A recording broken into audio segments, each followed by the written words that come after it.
जय हिंद साथियों। एक बार फिर से स्वागत है आपका स्कॉलर्स के डिजिटल प्लेटफॉर्म पर। मैं रवि कुमार जोशी और आज हम लोग लेकर आए हैं रीजनिंग का 2024 के अंदर जो आपको 10 सितंबर को सेकेंड शिफ्ट में पेपर पूछा गया था उसका डिटेल एनालिसिस। आई होप आप बढ़िया से इन चीज़ों को एंजॉय कर रहे होंगे। पढ़ते रहिएगा और इन्हें शेयर करना ना भूलिए, कमेंट भी कीजिएगा और भी नई बेहतरीन चीजें अगर आपके पास दिमाग में आती है तो हमें हमारे साथ जरूर शेयर कीजिएगा। इसी आशा के साथ शुरू करता हूँ 10 सितंबर के सेकेंड शिफ्ट का पहला प्रश्न। जो पहला प्रश्न इस शिफ्ट में आपसे पूछा गया है वो एक श्रृंखला का पूछा गया है, जहां पर आपको एक अल्फाबेटिक श्रृंखला दिखाई दे रही है। मैं बार बार कहता हूं कि जब भी अल्फाबेटिक श्रृंखला आपके सामने आए तो सबसे पहला काम है कि क्रमांक लिख लो। जैसे कि आई का क्रमांक 9 होता है, सी का 3 होता है और टी का 20। इसी तरीके से एफ का 6 होता है, ई का 5 और एस का 19। उसके बाद सी की बात करें तो 7, सॉरी सी की बात करें तो 3, जी की बात करें तो 7 और आर की बात करें तो 18। इसी तरीके से जेड की बात करें तो 26 और आई की बात करें 9 और क्यू की बात करें तो 17। अब सीक्वेंस अगर अपन देखना चाहें तो क्या सीक्वेंस अपन को दिखाई दे रहा है? देखो आराम से दिख रहा है। यहाँ से यहाँ आएंगे तो -3 दिखाई दे रहा होगा, यहाँ से भी आपको -3 दिखाई दे रहा होगा और बेटा देखो यहाँ पे भी -3 है, क्योंकि ए बी सी डी जहां पर जेड खत्म होगा वापस से ए शुरू होगा, ए खत्म होने पर जेड शुरू होता है। ऐसा रीजनिंग का रूल है। तो सीधी सिंपल सी बात है कि आपको आगे भी 26 में से 3 माइनस करना होगा जो कि 23 आएगा और 23 पे क्या आता है आपका डब्लू आता है। तो डब्लू से आपका ऑप्शन स्टार्ट होगा, 2 ऑप्शन एलिमिनेट हो गए। आगे बढ़ जाते हैं तो आपको +2 दिखाई दे रहा है, 5 और फिर +2 दिखाई दे रहा है और उसके बाद आगे भी आपको +2 दिखाई दे रहा है। तो इसका मतलब 9 में +2 होकर के आएगा के आएगा यानी 11। तो अब आपका ऑप्शन नंबर 1 भी एलिमिनेट हो गया, ऑप्शन एक ही रह गया। ऑप्शन एलिमिनेशन सबसे बेस्ट होता है आपको कम समय में क्वेश्चन सोल्व करने के लिए रीजनिंग के अंदर। ठीक है, आगे भी मैं बता देता हूँ क्या लॉजिक था। 20 से 19 -1, फिर -1, फिर -1, तो आगे भी -1, 17 में से -1 होगा तो क्या आएगा? पी आएगा। ये था आपका पहला प्रश्न। आई होप आपको अच्छे से समझ में आया होगा। नेक्स्ट क्वेश्चन नंबर सेकंड की ओर चलते हैं। क्वेश्चन नंबर सेकंड आपको दिया गया है, select the pair in which the numbers are related to each other in the same way as are the numbers in the given pairs. कहने का मतलब है कि आपको जो चीजें दी गई है उसके अंदर 3 में कुछ सिमिलरिटी है, एक आपके सामने कुछ अलग लॉजिक लेकर आए हैं, आपको उसको सिलेक्ट करना है। तो देखो 15 से 29 कैसे आता है? तो आप बोलोगे सर 15 से 29 आने का तरीका एक ही है, 15 गुणा 2 और -1। ठीक है। 18 से 36 दुगना होकर आता है, -1 करने पर 35 आता है। तो ये तो दो चीजें सेम हो गई। अगर यहाँ पर भी बात करें तो 25 का दुगना होगा और -1 आएगा तो गुणनचास आ जाएगा, कोई दिक्कत नहीं है। लेकिन यहाँ पर देखो, यहाँ पे 21 का दुगना किया है और उसके बाद +1 किया है, बाकी इन चीजों में क्या किया था? -1। तो यही आपका एक डिफरेंट हो गया और यही आपका आंसर हो गया क्वेश्चन नंबर 2 का। ये था question number 2। Next question number 3 की ओर चलते हैं, जहां पर आपको कहा है कि देखो क्या कहता है, इतना भी पढ़ने की जरूरत नहीं है, समय खराब करने की जरूरत नहीं है। जहां पर भी आपको ये सिंबल दिखाई दे अनुपात समानुपात, तो समझ लेना कि ये जो चैप्टर है वो है सादृश्यता का। कौन सा चैप्टर है? सादृश्यता। सादृश्यता का मतलब इंग्लिश में बात करें तो एनालॉजी, और इसके मतलब की बात करें कि सादृश्यता क्या है तो समानता है। तो जो समानताएं आप डी ओ वाई और पी ए के में और B Q M N C Y में देखते हो, वही समानता आपको आई एल यू में लागू करनी होगी। तो मेरे बच्चों, आपको पता है कि आप जब भी अल्फाबेट देखो तो आपको क्या करना है? आपको प्लेस वैल्यू लिखनी है। तो डी की प्लेस वैल्यू कितनी होती है? 4, ओ की होती है 15 और वाई की होती है 25। पी की बात करें तो 16 होती है, ए की होती है 1 और के की होती है 11। तो आपको क्या चीज समझ में आ रही है? बहुत ही मुश्किल है इस चीज को समझना जब तक आप डी को, क्योंकि यहां से एक चीज समझ में आती है कि सर -14 हुआ होगा, लेकिन ये बात यहां से भी समझ में आ रही है कि सर -14 हुआ होगा। यानी इस बार आपको फर्स्ट लेटर से बात नहीं समझ में आ रही थी, लेकिन 25 से 11 होना मतलब -14 और 15 से 1 आने का मतलब भी -14। तो दिमाग में आता है कि सर 4 से -14 होकर तो क्या नहीं आता, 16 नहीं आता। तो क्या 4 में पहली डिजिट में कुछ प्लस हुआ है क्या? बिल्कुल दिमाग में आना चाहिए। लेकिन दिमाग में बेटा एक चीज और भी आनी चाहिए, क्या? कि आप डी को 4 की जगह 30 भी लिख सकते हो। कैसे? क्योंकि जेड आपका 26 पे खत्म होता है, ए 1 यानी 27, बी 2 यानी 28, सी 3 यानी 29 और डी 4 यानी 30। और बिल्कुल वापस से आपको -14 दिखाई दे दिया जाएगा जब आप यहाँ पे डी को 4 की जगह 30 कंसीडर करोगे। याद रखना इन छोटी छोटी बातों को। अब मैं डायरेक्ट इसमें -14 लगाने की कोशिश करता हूँ। तो आई का क्रमांक होता है 9, एल का होता है 12 और यू का होता है 21। अब इसमें से तो -14 करने में कोई तकलीफ नहीं है, क्योंकि 21 -14 मतलब कितना आ गया, 7, और 7 पे क्या आता है, जी, जो कि आपको सब चारों ऑप्शन में दिखाई दे रहा है। तो ऑप्शन एलिमिनेट भी नहीं हो पाएगा। अब यहाँ पर -14 करने में दिक्कत आएगी, तो आपको क्या करना है, इस 12 में 26 ऐड कर देना है, यानी 12 और 26 कितना हो गया, 38। और 38 इसको कंसिडर करें, और 38 में से जब आप इसको सब्ट्रैक्ट करोगे तो ये 4 आएगा, ये 2, यानी 24, और 24 का मतलब क्या होता है, x। ठीक है। इसी तरीके से गुण 9 में से -14 नहीं आएगा, आपको इसमें भी +26 ऐड कर कर कंसीडर करना है। और 26 ऐड करने का मतलब यहाँ पर कितना हो गया, 35। और 35 में से जब मैं 14 माइनस करूंगा तो मुझे प्राप्त होगा 1 और 2 21। तो मेरा आंसर आ गया U X G. U X G आपको कौन से ऑप्शन में दिखाई दे रहा है? तो आप कह रहे हो सर हमें तो दिख गया ऑप्शन नंबर सी। बहुत ही अच्छा प्रश्न। डी को 4 की जगह 30 कंसीडर करते तो आपको लॉजिक समझ में आता। क्लियर है? अदरवाइज आप ये लॉजिक यहां से भी समझ तभी पाओगे जब आप बी को 2 की जगह क्या कंसीडर करोगे, 28। आई होप बात पूरी क्लियर है। नेक्स्ट चलेंगे क्वेश्चन नंबर 4 की ओर। क्वेश्चन नंबर 4 दिया गया है कि in certain code language T I Z Z return as V K B B, Q O P S return as S Q R J, how will C K A U B return in that same language. कहने का मतलब यह जो प्रश्न लिया गया है वो कोडिंग और डिकोडिंग से लिया गया है। फिर से रीजनिंग के अंदर अल्फाबेट, तो अल्फाबेट का इलाज, क्रमांक तो अपन देखेंगे कि यहाँ पर क्या लॉजिक लग रहा है। ठीक है। पहले क्रमांक लिखा तो टी का 20, आई का 9, जेड का 26 और जेड का 26। इसी तरीके से वी का 22, के का 11 और बी का 2 और ये 2। बेटा देखो, 20 से +2 समझ में आती है, बात बिल्कुल आती है। तो 9 से +2 11 भी समझ में आती है। लेकिन उस बच्चे को 26 से +2 तभी समझ में आएगी जब वो बी को 2 के साथ एक चीज और देखा गया, क्या, 28। क्योंकि बी को मैं 2 के साथ 28 भी बोल सकता हूँ। क्यों, 26 + 2। इसी तरीके से वापस से मेरे को यहाँ पर बी की जगह 28 दिखने चाहिए 2 की जगह, तो मुझे +2 दिखाई देंगे और लॉजिक पूरा क्लियर होगा कि सर +2 +2 +2 का लॉजिक है। जब लॉजिक क्लियर हो जाता है तो जो प्रश्न पूछा है उसमें +2 लगा देंगे। सी में जब मैं +2 लगाऊंगा तो सी का क्रमांक 3 और 2 5 यानी ई आ जाएगा। इसी तरीके से के में +2 लगाऊंगा तो एम आ जाएगा, और ए में +2 लगाऊंगा तो सी आ जाएगा, और यू में +2 लगाऊंगा तो 21 और 2 23 यानी डब्ल्यू आ जाएगा। ई एम सी डब्ल्यू आपका आंसर होगा। ई एम सी डब्ल्यू आपको ऑप्शन नंबर 3 में दिखाई दे रहा है। ये था आपका question number 4। Next question number 5 की ओर चलते हैं, जो कि कहता है 104 इज रिलेटेड टू 13, यानी 104 आपका किससे रिलेटेड है, 13 से, और 136 रिलेटेड है किससे, 17 से। तो बताओ 232 किससे रिलेटेड होगा। तो बेटा देखो, जिसको आपने क्रमांक या पढ़े या जो स्क्वायर वैल्यू ये सब याद है, वो इस चीज को कैसे देखेगा। 13 से 104 आता है जब मल्टीप्लाई कितना होता है, 104, 8, 13 मल्टीप्लाई 8 तो कितना आ जाएगा, 104। इसी तरीके से अगर मैं 17 की बात करूं और 17 से अगर बात करूं किससे, 8 से मल्टीप्लाई कर कर, तो आप कहोगे सर इस बार 8 से मल्टीप्लाई करने पर 136 मेरे को मिल रहा है, तो बिल्कुल मिल रहा है। मिल रहा है ना बेटा। 17 7 119 और 17 8 136। इसका मतलब बात तो मेरे पास लागू हो रही है कि दोनों में मल्टीप्लाई बाई 8 आ रहा है। अब 232 किसका मल्टीप्लाई 8 करने पे आएगा, ये आपको देखना है। तो देखो बेटा, अब आप क्या करते हो कि 31 को 8 का पाड़ा मल्टीप्लाई करके देखते हो, ये काम नहीं करना है। आपको पता है कि लास्ट डिजिट क्या आनी चाहिए, 2 आनी चाहिए। तो लास्ट डिजिट क्या 1 गुणा 8 करने पे लास्ट डिजिट आपकी 2 आएगी क्या? कभी नहीं आएगी, 8 आएगी।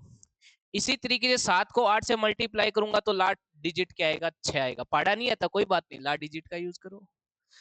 तो 7 8 56 यानी लास्ट डिजिट कितनी आएगी? 6, और यहाँ पे लास्ट डिजिट आएगी 8। तो ये ऑप्शन तो नहीं हो सकता। और 9 को अगर मल्टीप्लाई करता हूँ 8 से तो बिल्कुल मुझे क्या दिखाई देती है? 2 दिखाई देता है, यानी ये मेरा आंसर हो सकता है। लेकिन फिर देखो 3 को 8 से मल्टीप्लाई किया तो लास्ट डिजिट की आई 4। अब मुझे नहीं पता, 29 का पढ़ा मुझे नहीं आता, लेकिन मैंने लास्ट डिजिट से कह दिया कि आंसर 29 ही होगा। ठीक है, तो ये था आसान सा प्रश्न, question number 5। Next question number 6 की ओर चलेंगे। क्वेश्चन नंबर 6 क्या कहता है कि शब्द सिमिलर में प्रत्येक स्वर को अंग्रेजी वर्णमाला में उत्तरवर्ती, उत्तरवर्ती का मतलब होता है इन फॉरवर्ड ऑर्डर, यानी आगे आगे। जैसे ए के आगे क्या होता है? बी, बी के आगे क्या होता है? सी। तो ये कहता है कि स्वर को, यानी स्वर मतलब क्या होता है? वोवेल को, वोवेल को एक अंग्रेजी वर्णमाला के आगे वाले अक्षर से रिप्लेस किया जाएगा, यानी +1 से। और प्रत्येक व्यंजन को अंग्रेजी वर्णमाला में पूर्ववर्ती यानी पीछे के अक्षर से रिप्लेस किया जाएगा, यानी कॉन्सोनेंट को -1 से रिप्लेस कर दिया जाएगा। और इस प्रकार बने अक्षरों को समूह में बाएं से दूसरे बाएं और तीसरे बाएं अक्षरों के बीच अंग्रेजी वर्णमाला में कितने अक्षर हैं? तो देखो बेटा, कुछ भी नहीं करना। अंग्रेजी में वो सॉरी, अंग्रेजी में तो पता नहीं कि vowel A E I O U होता है कि नहीं होता, वो आप कमेंट करोगे। ठीक है, कि A E I O U जो है क्या वही स्वर होते हैं अंग्रेजी में भी या नहीं होते, वो आप बताना। लेकिन रीडिंग में मेरा A E I O U स्वर होता है, बाकी के सब क्या हो जाते हैं? कॉन्सोनेंट। तो मुझे क्या करना है बेटा, जो भी आपके व्यंजन है उसको तो +1 से जो भी आपके स्वर है उसको तो +1 से रिप्लेस करना है, और जो भी आपके व्यंजन है उसको -1 से रिप्लेस करना है। तो एस आपका एक व्यंजन हो गया जिसको अपन -1 से रिप्लेस करेंगे, यानी कितना आ जाएगा? आर। ठीक है, उसके बाद आई आपका स्वर है तो +1 से रिप्लेस होके आ जाएगा क्या? जे। एम -1 से रिप्लेस होके क्या आ जाएगा? एल। आई क्या आ जाएगा? जे। एल की जगह क्या आ जाएगा? के। और ए की जगह क्या आ जाएगा? बी। और आर की जगह क्या आ जाएगा? एक लेटर पीछे वाला, यानी क्यू। इतना करने के बाद इसने कहा है कि समूह में बाएं से दूसरे, देखो इस साइड से चलते हैं तो लेफ्ट होता है, और इस साइड से चलते हैं तो क्या कहते हैं? राइट। तो इसने बेटा क्या बोला? इसने बोला कि बाएं से दूसरे, बाएं से दूसरे यानी जे, क्रमांक लिख दिया 10। और बाएं से तीसरे, तो बाएं से तीसरा क्या हो गया? एल, यानी कितना? क्रमांक 12। इन दोनों के बीच कितने अक्षर आते हैं? तो आप बोलते हो सर एक ही आते हैं, 11, जो कि होता है के, यानी इसका आंसर हो जाएगा 1। यानी कहने का मतलब था कि जो शब्द सिमिलर दिया था उसमें जितने भी व्यंजन थे उसको एक पीछे वाले से, और जितने स्वर दिए थे उसको एक आगे वाले से बदल कर आपको बाएं से दूसरे और बाएं से ही तीसरों के बीच अंग्रेजी वर्णमाला में कितने अक्षर आते हैं ये बताना था। आई होप ये प्रश्न आपको क्लियर है, आसान सा प्रश्न। नेक्स्ट अपन क्वेश्चन नंबर चलेंगे 7 की ओर, जहां पे बोल रहा है 3 of the following number pair are alike in some manner and hence from a group which number pair does not belong to that group। यानी 4 जो ऑप्शन दिए गए हैं उसमें 3 में कोई सिमिलरिटी है, एक आपका कुछ डिफरेंट है, वो आपको बताना है। तो देखो सीधी सिंपल सी बात है, मुझे चीजें बड़ी तेजी से दिखाई दे रही है कि अगर 15 और 240 के बीच के रिलेशन की बात करूं तो एक तो हो सकता है भाग देकर, एक हो सकता है स्क्वायर वाला कंसेप्ट। तो स्क्वायर वाली चीज मुझे, क्योंकि इन नंबरों को देखते हुए दिखता है कि स्क्वायर वाली चीजें यहाँ आसपास चल रही है। 15 का स्क्वायर करोगे तो आपको 225 प्राप्त होगा, और उसमें 15 ऐड करोगे तो आपको 240 प्राप्त हो जाएगा, बिल्कुल बात ठीक है। लेकिन अगर 18 का स्क्वायर करोगे तो 324 प्राप्त होगा, और इसमें अब 24 ऐड करने जाओ, जैसे यहाँ पे 15 ऐड हुआ है, 15 क्यों ऐड हुआ है? क्योंकि संख्या यहाँ 15 थी। अब हो सकता है कि 18 ऐड हो, लेकिन 324 में जब 18 ऐड करने जाऊंगा तो 324 से बड़ी संख्या आएगी, और ये कम आ रही है, इसका मतलब 18 इस बार इसने माइनस किया है। जब आप 18 माइनस करोगे तो आपको 306 प्राप्त होगा। और यही आगे देखो इसने क्या किया है 22 के में, क्योंकि 22 का स्क्वायर होता है 484, और 484 में से जब 22 घटाओगे तो आपको कितना प्राप्त होगा? तो आपको होगा सर 462 प्राप्त होगा। और यही लॉजिक आपको 21 वाले में भी दिखाई दे रहा है, क्योंकि 21 का स्क्वायर होता है 441, और इसमें से 21 जब माइनस करते हो आप तो आपको प्राप्त होता है 0, 2, 4 यानी 420। 3 में सिमिलरिटी ये है कि स्क्वायर करके जिस नंबर का स्क्वायर कर रहे हैं उसको घटाना है, लेकिन ऑप्शन नंबर ए में प्लस हो रहा है तो यही आपका अलग है और यही आपका आंसर यानी आंसर नंबर ए। ये था आपका question number 7। Next question number 8 की ओर चलते हैं। क्वेश्चन नंबर 8 में इसमें ज्यादा समय नहीं लूंगा, एक आसान सा प्रश्न है, आपको मिरर इमेज बताना है। मिरर इमेज जिसका भी पूछा हो आपको पता है कि एफ का मिरर इमेज ऑप्शन से करता हूं मैं इन क्वेश्चनों को, क्योंकि मुझे मिरर इमेज जी की भी दिखाई दे रही है, लेकिन देखो 3 और 2 को ऐसा का ऐसा लिख दिया। हमेशा 3 और 2 का मिरर इमेज ये बनता है। क्लियर है बात? यानी 3 और 2 को ऐसे लिखना चाहिए था, तो ये ऑप्शन एक गायब हो गया। दूसरे में ये मिरर दिख रहा है, ये मिरर दिख रहा है, ये मिरर, ये मिरर, ये मिरर, ये मिरर नहीं दिख रहा, एच नहीं दिख रहा। क्लियर है? तो ये भी ऑप्शन नहीं होगा। अगर इसकी बात करें, इसमें मिरर इमेज एफ जी दिखाई दे रहा है, आई का भी दिखाई दे रहा है, 2 3 एच वाई सभी का मिरर इमेज दिखाई दे रहा है, यही आंसर होना चाहिए और बिल्कुल यही होगा। कारण समझो, यहाँ पे 2 का वाटर इमेज बना दिया, जबकि वाटर इमेज नहीं आएगा, मिरर इमेज आएगा। क्लियर है बात? यानी 2 आपका ऐसा आना चाहिए था, ऐसा नहीं आना चाहिए था, ऑप्शन नंबर सी। ये था क्वेश्चन नंबर आपका 8। नेक्स्ट क्वेश्चन नंबर 10 की ओर चलते हैं। क्वेश्चन नंबर 10 इन श्रृंखलाओं को बार बार बताते आ रहा हूं हर एक शिफ्ट के अंदर कि रिपीटेड सीरीज कहते हैं। तरीका इन प्रश्नों को करने का सीरीज का ग्रुप बनाकर या फिर ऑप्शन से। चलो बात करते हैं इसके अंदर। तो आप कहोगे सर क्रमांक सारी चीजें अपन ऐड कर लेते हैं इनकी, तो 1 2 3 4 5 6 7 8 9 10 11 12 13 14 15 16 17 18 19 20 21 22 23 24 25 और 26। 26 चीजें टोटल आपको दी है, लेकिन 26 के ग्रुप नहीं बनेंगे, तो आप क्या करो, 2 चीजों को गायब कर दो, यानी 24 के ग्रुप बनाने की कोशिश करो। 24 के ग्रुप या तो 3 3 के बनेंगे, या कितने के बनेंगे, 4 4 के या 6 6 के। 3 3 के ग्रुप अगर बात करें तो आपको चीजें दिखाई दे रही होगी, बिल्कुल मुझे तो दे दी है 3 3 के ग्रुप से ही। आपको दी क्या? आप बोलोगे सर दे दी। कैसे? तो देखो, आप बोल रहे हो कि सर ये आपको ग्रुप यहाँ रिपीट होते दिखाई दे रहा है और ये ग्रुप आपको यहाँ रिपीट होते दिखाई दे रहा है, तो डी एफ एच यानी पहला ऑप्शन में आएगा एच, फिर डी एफ एच यानी एफ यहाँ आएगा, तो एच और एफ। चलो ऑप्शन की ओर नजर दौड़ा लेते हैं, कहीं काम पूरा ना हो गया हो। काम पूरा नहीं हुआ बेटा, अभी तो एच एफ सी आया, 3 ऑप्शन बच गए, कोई बात नहीं।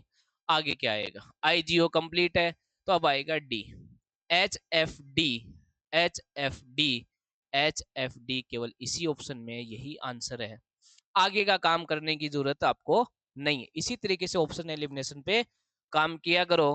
पेयर मैं बता चुका हूं, एच डी एफ एच का एक ग्रुप होगा और आई जी ओ का एक ग्रुप होगा, ठीक है।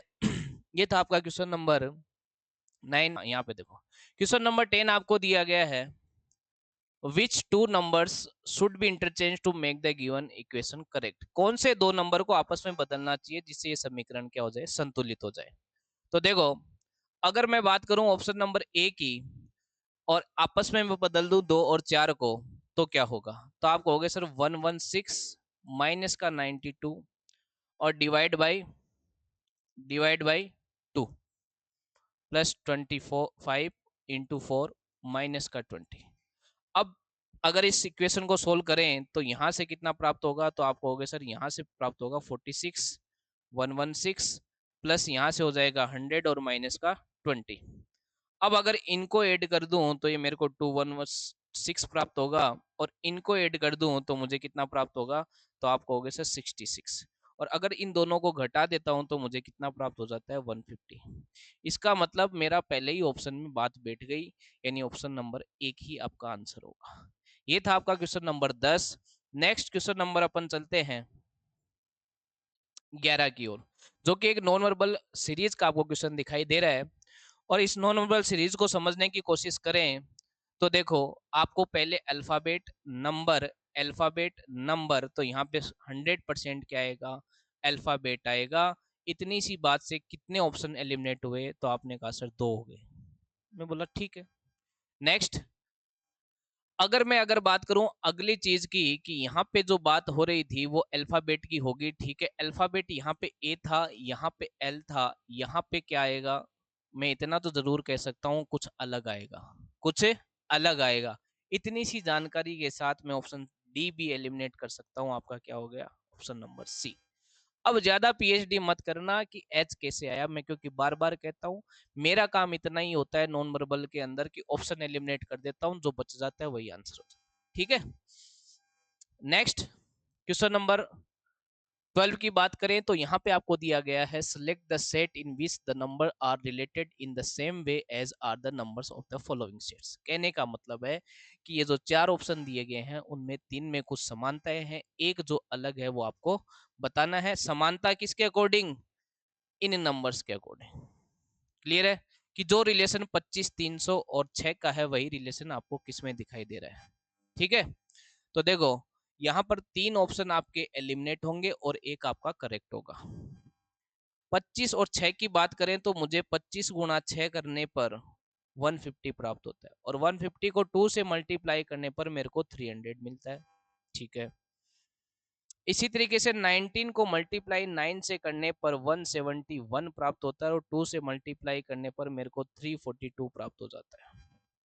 क्लियर है, लॉजिक मुझे क्लियर हो गया। क्या हो गया लॉजिक? क्या था इस क्वेश्चन में कि अगर तीन संख्याएं ए बी सी है तो ए गुणा सी कर दो और इंटू 2 कर दो तो आपको बी प्राप्त हो जाती है।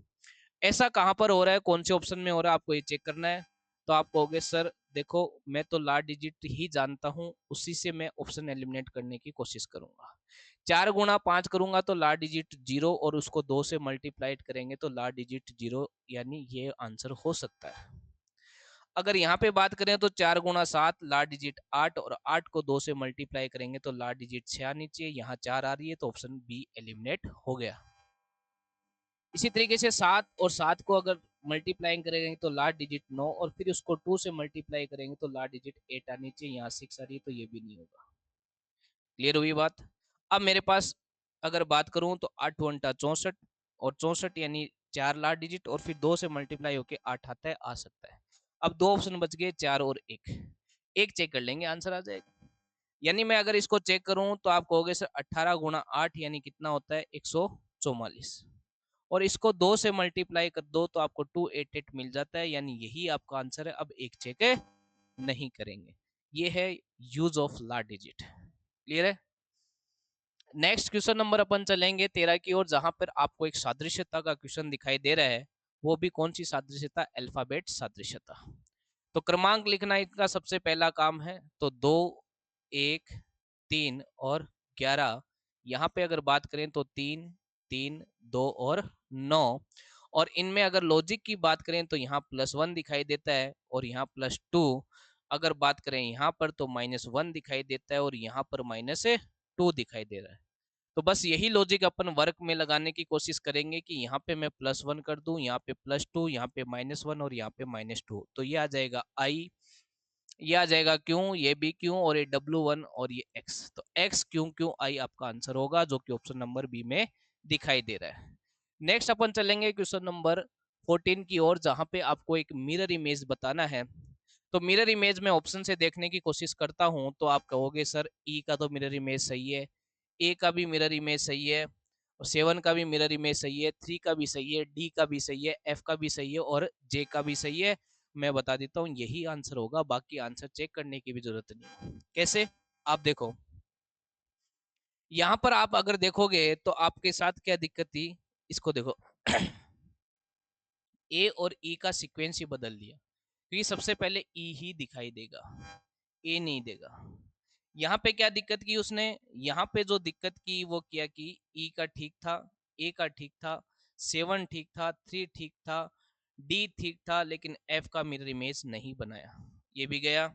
और यहाँ पे तो ए को उल्टा ही कर दिया तो ये भी नहीं होगा। तो इस तरीके से आपका आंसर ए ही बच गया था। जब ए आ गया था परीक्षा में अगर बैठा होता तो चेक नहीं करता, इतना मुझे विश्वास होना चाहिए। क्वेश्चन नंबर 15 आपको एक नंबर सीरीज दी है और नंबर सीरीज में भी आपको चीजें जो है वो घटती हुई दिखाई दे रही है। और किस तरीके से घट रही है वो देखो। अगर बात करें 543 और 18 में डिफरेंस का, तो आप कहोगे सर 20 और 23, 25 का डिफरेंस है यहाँ पर, बिल्कुल 25 का है। ठीक है, और यहाँ पे डिफरेंस कितने का है, तो आप कहोगे सर 5 और 18 23, 23 का डिफरेंस है। ठीक है बेटा, आगे कितने का डिफरेंस दिखाई दे रहा है, तो आप कहोगे सर 6 जोड़ दे तो 80, 26, 26 नहीं 21 का डिफरेंस आपको दिखाई दे रहा है, दे रहा है। यानी बात समझ में आएगी, 25, 23, अब आगे आपको 19 का डिफरेंस दिखाई देगा। बिल्कुल 455 में आप 20 जोड़ते हैं तो आपको, मैं उल्टा, मेरी कैलकुलेशन करने की थोड़ी सी आदत गंदी है कि 65 में मैं क्या जोड़ 55 में मैं जोड़ता हूँ 20 सीधा, सीधा 20 जोड़ता हूँ तो मुझे 65 और 75 मिलते हैं, फिर एक माइनस कर देता हूँ तो मुझे 474 मिलता है, इसका मतलब 19 का डिफरेंस। तो ये तय है कि आगे कितने का डिफरेंस आएगा, 17 का। और 5 में से 7 जा नहीं सकते, और 15 में से जब 7 जाते हैं तो बचता कितना है, 15 में से 7 जाते हैं तो कितना बचता है बेटा, 8 बचता है। लास्ट डिजिट 8 आनी चाहिए बेटा, एक में ही है, ज्यादा दिमाग लगाने की जरूरत नहीं है। ये था question number 15। Next question number 16 जो कि आपको बोला है, in a certain code language COWS is coded as 7935, OILY is coded as 2568, what is the code for O in the language? आपका फिक्स कोडिंग का आसान सा प्रश्न। आपको ये देखा यहाँ पे 3 अल्फाबेट अलग दिखाई दे रहे हैं, और यहाँ पर भी ये 3 अल्फाबेट इनसे अलग दिखाई दे रहे हैं, लेकिन एक चीज कॉमन है, यहाँ पे क्या, O, और यहाँ पर भी क्या, O। तो एक कोड भी होगा जो दोनों जगह कॉमन होगा, जो कि क्या है, 2525, हाँ हाँ 5, वेरी गुड। देखो 5 दोनों जगह कॉमन है, इसका मतलब 5 ही कोड किसका है, O का है, यही आपका आंसर है। ठीक है, ये था question number 16। Next question number 17 silo से लिया गया है, न्याय निगमन से लिया गया है। न्याय निगमन को सोल्व करने के लिए सबसे पहले अपन बनाएंगे वेन डायग्राम। वेन डायग्राम बनेगा आपका स्टेटमेंट से। तो पहला स्टेटमेंट क्या है, सम बैग आर पर्स, तो सम बैग आर पर्स का अपन ने डायग्राम बना दिया। ऑल पर्स आर वॉलेट्स, तो ऑल पर्स आर वॉलेट का डायग्राम बना दिया। All wallets are sacks, all wallets are sacks, यानी कहने का मतलब है ये डायग्राम आ गया। क्लियर है, इतना डायग्राम बन गया आपका स्टेटमेंट से। अब पहला कहता है ऑल पर्स आर सेक्स, तो बिल्कुल डायग्राम में आपको दिखाई दे रहा है, तो आपका पहला तो करेक्ट है। दूसरा some wallets are bags, some wallet are bag भी आपको दिखाई दे रहा है, तो ये भी आपका सही, यानी both conclusion first and second follow. Clear है, ये था आपका आसान सा एक साइलो का प्रश्न, question number 17। Very very good question you can see in question number 18। फिर से एक नॉन वर्बल सीरीज, जहां पर इस तरीके के सिंबल आते हैं, ये मान लो कि प्रश्न बड़ा ही आसान है लेकिन दिखने में बड़ा ही मुश्किल। मुश्किल जब जब आप हर एक चीज पे गौर करोगे, केवल एक एक चीज पे गौर करो, ऑप्शन एलिमिनेट करो, आपके आंसर आने लगेंगे। कैसे, देखो बेटा, अगर मैं देखूं इस 3 को, किसको, केवल इस 3 को, तो 3 पहले नीचे हुआ करता था, अब 3 ऊपर गया, फिर नीचे गया 3, और उसके बाद गया ऊपर, तो 100%, 100 क्या, 110% 3 यहाँ नीचे आना चाहिए, जो कि केवल एक ही ऑप्शन में आपको दिखाई दे रहा है। इसके अलावा भी कई लॉजिक्स हो सकते हैं, लेकिन मैं इतना विश्वास रखता हूं कि ऑप्शन नंबर मेरा जो बी मैंने किया है वही करेक्ट होगा। यहाँ पे ABCD आप सीक्वेंस कर लेना, उसके अकॉर्डिंग आपका आंसर हो जाएगा बी। क्लियर हुई बात, और भी लॉजिक हो सकते थे, और भी आप दिमाग लगा सकते थे, स्टार को लेके दिमाग लग सकता था, और पी को लग के लग सकता था। मुझे ये 3 वाला सीधा सब सिंपल सा दिखाई दिया कि 3 जो है वो ऊपर नीचे फ्लक्चुएट हो रहा है। ये था क्वेश्चन नंबर 18। क्वेश्चन नंबर 19 जो कि आपका एक डाइस से लिया गया है, जो कि कहता है कि UWY VWZ के दो आपको डायग्राम दिए गए हैं, और अपोजिट पूछा है किसका, जेड का। तो देखो सीधी सिंपल सी बात है, मैंने कहा कि इनमें कोई कंडीशन बनेगी, और कंडीशन यहाँ पे बन रही है कि इन दोनों में देखा जाए तो W क्या है, कॉमन। जब W एक ही चीज कॉमन होती है, तो जो कॉमन होती है उससे अपन घड़ी की दिशा में घूमकर चीजें लिख देते हैं कि W U और Y। यहाँ पे W V और Z। अब इसके बाद आप कह सकते हो कि Z का अपोजिट क्या हो जाएगा, Y। Z का अपोजिट क्या हो जाएगा, Y। U का अपोजिट V हो जाएगा, और इस W का अपोजिट जो है वो कोई भी नया अल्फाबेट जो यहाँ पर देखने नहीं मिल रहा, वो आंसर होगा। यानी इसके आंसर कुछ भी हो सकता है, यानी कह सकते हैं कैन नॉट डिटरमाइन कुछ लोग इसका भी आंसर कर देते हैं। नेक्स्ट क्वेश्चन नंबर 20 जो कि कहता है कि which two numbers should be interchange to make the given equation correct. सबसे पहले चेक करने की बात करो तो अपन सी को चेक करते हैं। तो सी चेक इस बार नहीं करूंगा, क्यों? क्योंकि जब तक ये चीज डिवाइड नहीं होगी मैं आगे नहीं बढ़ पाऊंगा, क्योंकि मेरी ये जो संख्या है वो दशमलव में नहीं है। तो 6 और 22 को चेंज करने पर ये चीज बैठेगी नहीं। अगर 2 और 4 की बात करें तो बात बैठ सकती है, क्योंकि अब मैं चेक करूंगा क्या, डी। डी को चेक करने पे आता है क्या, वो देखना होगा। तो 72 माइनस 6 प्लस यहाँ पे 4 की जगह 2 आ जाएगा, और जैसे ही 2 आएगा तो ये कितना आ जाएगा, 9 प्लस का 17 माइनस 22 इंटू 4 हो जाएगा यहाँ पर, तो ये हो जाएगा 88। अब अगर आप देखोगे गौर से तो आपके पास ये चीज माइनस की है और ये चीज माइनस की है, और ये संख्या इतनी बड़ी नहीं है कि कट कटा के आपको 44 मिल जाए। इतना विजन आपके पास होना चाहिए, यानी ऑप्शन नंबर डी भी आपका कैंसिल हो गया। अब बी और ए में से कोई भी आप चेक कर लो और आपका आंसर मिल जाएगा। जैसे बात करते हैं 6 और 4 को चेंज करने पर बात बन सकती है, तो बिल्कुल बन सकती है। क्यों? क्योंकि यहाँ पे 6 रखने पे बात बन जाएगी। तो 72 माइनस का 6 प्लस यहाँ पे आपने क्या रखा, 6, तो 18/6 कितना हो गया, 3 प्लस का 17 माइनस 22 इंटू 2 कितना आ गया, 44। क्लियर है? तो अपन ने क्या चेंज किया, केवल 4 और 6 को चेंज किया, तो 6 4 की जगह आ गया। अब यहां पर अगर अपन इसको सोल्व करें तो देखो, ये 72 प्लस का, ये 17 प्लस का, ये 3 प्लस का 8 कर दो तो ये 20, और 20 इसमें जोड़ोगे तो कितना आएगा, 92। और 92 में से अगर आप माइनस कर दो कितना, बिल्कुल 72 माइनस का 6, अच्छा यहाँ पे तो चेंज नहीं किया ना बेटा, 6 की जगह कितना आएगा, 4, तो ये 4 है बेटा, ये कितना है, 4। तो आपको जो है 72 प्लस 20 यानी 92 में से माइनस करना है कितना, 48। जब आप 48 इसमें से माइनस करोगे तो 12 में से 8 4, ठीक है, 1 और 9 में से 5 4, 44 प्राप्त हो गया, यानी यही आपका क्या होगा, आंसर होगा। ये था आपका question number 20। Next question number 21 की ओर चलते हैं, जहां पे कोडेड आपको ब्लड रिलेशन दिखाई दे रहा है। कोडेड ब्लड रिलेशन को करने का मैंने आपको तरीका बताया है कि जो इक्वेशन दी है आपको उस इक्वेशन पे गौर करें, और जो सिंबल के मीनिंग दी है बस उस पे गौर करें। इस बार आपको गुणा का मतलब क्या दे रखा है, मदर, तो यहाँ पे आप मदर लिख लो, ठीक है। प्लस का मतलब क्या दे रखा है, ब्रदर, तो आप पे क्या लिख लो, ब्रदर, ठीक है, ब्रो। और डिवाइड का मतलब क्या दे रखा है आपको, वाइफ, तो यहाँ पे क्या लिख लो, वाइफ। और माइनस का मीनिंग आपको दे रखा है क्या, फादर, तो यहाँ पे आप क्या लिख लो, फादर।